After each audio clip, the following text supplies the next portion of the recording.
في لحظة معينة كل واحد فينا بيسأل نفسه سؤال واحد بس: أبدأ منين؟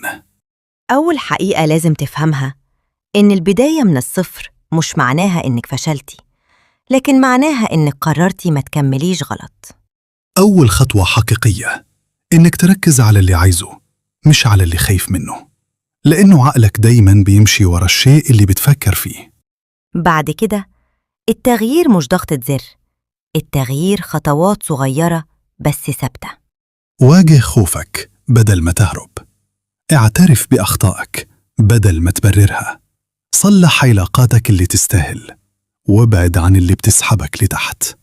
ابدأ تثق في نفسك تاني حتى لو الثقة دي ضعيفة في الأول. اشتغل على مهاراتك وتعلم من تجاربك، واحترم وقتك لأنه عمرك الحقيقي. استثمر في نفسك، في عقلك، في أخلاقك، وفي شغلك. اختار مجال تحبه وحط طاقتك فيه، وابذل مجهود حقيقي مش مؤقت. خليك نزيه مع نفسك، وإخلاصك في اللي بتعمله هيفتح لك أبواب ما كنتش شايفها. ابدأ تحارب علشان الصح مش علشان ترضي الناس. وأهم حاجة، حدد هدفك.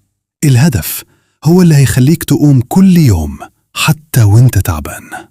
البداية من الصفر مش نهاية، دي أول صفحة في حياة جديدة. ولو مش متباني لحد دلوقتي فايتك كتير.